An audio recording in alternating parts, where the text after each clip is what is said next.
In this section, we're going to talk about menu items. So I'm on a Mac here, but it will appear the same pretty much on a Windows machine. Under the FileMaker Pro window, you'll see what version you're on, and you also have an opportunity to set preferences. And so under the preference menu, the important thing to see is the system name. If you have a system name like admin or administrator, you may want to change it to other. Click on the other button and put in your name. What this does is this identifies your activities on the network, so someone can tell that you created a record or you modified a record. It auto enters into areas like when you create an order, you'll know created the order. Then also we usually like to check the allow drag and drop. It allows you to highlight a piece of text and then drag it to another field. Those are the two main areas you want to keep checked. Then under the file menu, obviously we're not creating a new database here. We don't need to manage value lists. Value lists are managed in the value list section. We'll show you how to do that yourself directly right in SmartPest. Page setup is where you will select your printer settings and your orientation and so forth. Normally the default is fine. We also have the ability to do importing of records. Like if you want to import all your customers via the QuickBooks plugin, you watch the QuickBooks tutorial and it'll show you how to hook up to your QuickBooks file. Or you could have your customers in another computer and you can just simply use the export feature in the Customer Center and then come over here and import those through the Import QuickBooks Customer option. And we also have the option to do it online for those of you who use QuickBooks Online. Under the Export Records, we have the ability to send your records out, although there are some custom options under the Sync menu we'll talk about a little bit later. And then if you wanted to save or send records as an Excel or as a PDF file, also under the File menu, we have the option to choose File Options and go in and look at our spelling options. So as you type, you can have spelling turned off turned off or on. So if you want to make sure you're checking your spelling, you can have a beep on questionable spelling. And you want to also use this option, backup data. If you're a single user, you definitely want to set this up. If you are an administrator on a network, you want to set this up also from the server because you can't back up data from a client on a remote database. Then under the Edit menu, if I highlight a field and I have the Edit menu open, then we have our standard features here of cut, copy, paste. So let's say that I cut this and I wanted to bring it back. I just go back to the menu and choose Undo Cut. You also have the ability to select all, find and replace. These are standard word processing functions. So if you have, let's say you have a large document that you want to change a word in, you can find one word and replace it with another using find and replace. And we also have the ability to check a selection, a record, or check everything. We also select dictionaries. So under the Select Dictionaries option, you choose your language, and then you could also choose your main dictionary and your user spelling dictionary. And in the case of a Mac, they'll be found under Extensions and Dictionaries, and then you choose the user dictionary. Then select OK. Then under the View menu, we have what's called Browse Mode, which is where we're at right now. We have a Find mode, which we'll cover in a little bit, but this mode is the same as selecting this button. It allows you to select any field and search on that field. Preview mode allows you to see what a page would look like when it was printed. To get out of the preview mode, you just go back to View and select Browse mode. The formatting bar, that's a standard word processing, so we can turn the formatting bar by checking that option. So when you put your cursor in a field, it'll tell you what font and what the size is and color and so forth. So you have all the standard word processing functions, including your alignment left, right, center, and so forth. The status toolbar is another function of FileMaker.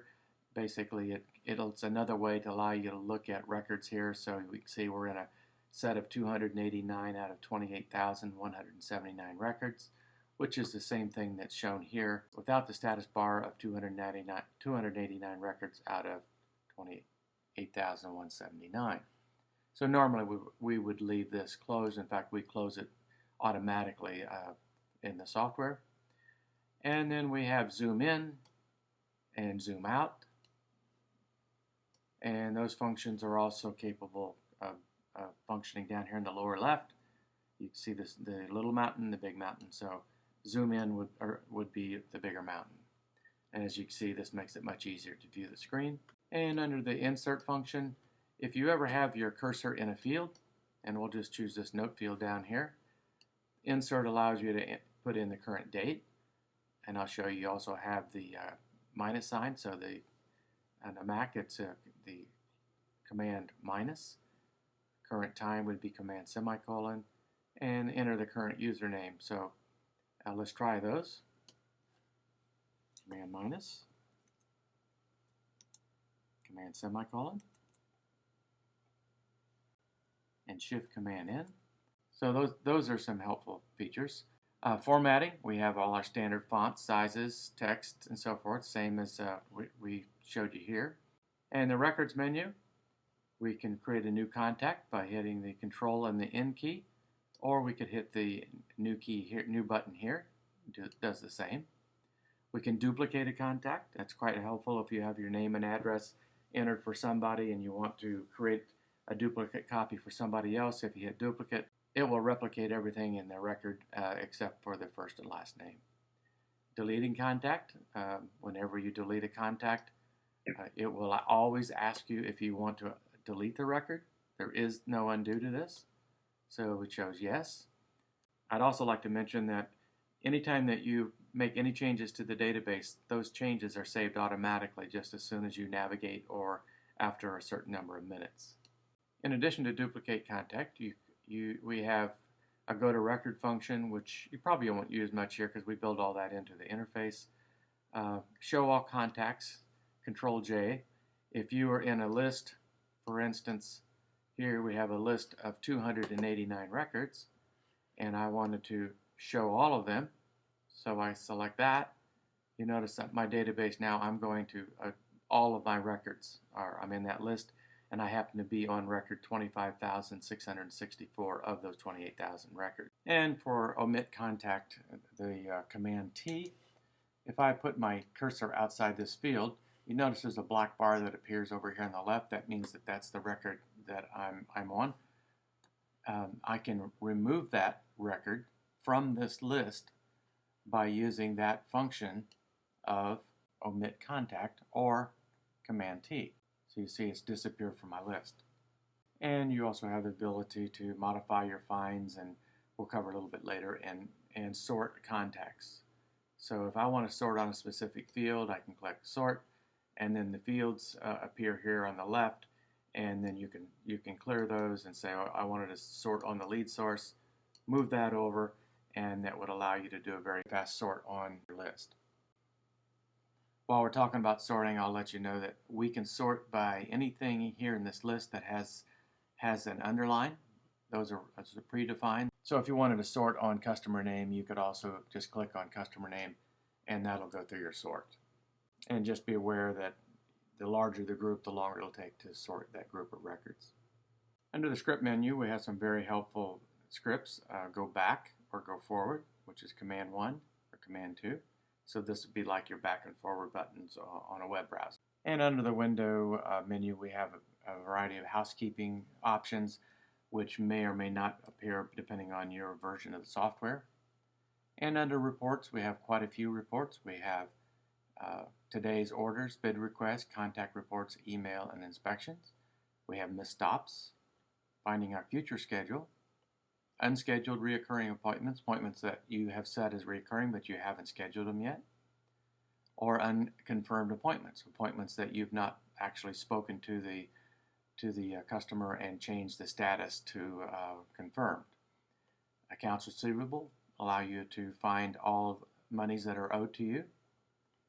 Bid proposal report. This allows you to find all of the bid proposals for any given time period. Same thing goes for sales, sales tax, commissions, and payments. Credit accounts allows you to find any accounts that have credits with them. Expiring warranties allows you to find all the warranties that you have in your database that are expiring for any particular time period. Pending renewals, these would be any renewals that you have created but haven't been settled yet. So you want to do follow-up, you can go in here and find all the pending renewals. Some states have custom reports, which we try to include here. If your state is not included, please let us know and we'll be glad to update this. But basically, the chemical reports allow you to find chemical usage by address or by type of chemical. And then under statements, you can find statements by date range, by previous month, or by current month. Under the mail menu, we can see we have the ability to create ABRI 5160 labels, which is very handy if you want to be able to print mailing labels for your clients from a group of found records. Or you can print number 10 business envelopes directly from SmartPest. FX Connect is a synchronization service that we offer, and manual import, manual export allows you to take a group of records, manually export them, and then manually bring them back in and line up all the fields and everything automatically.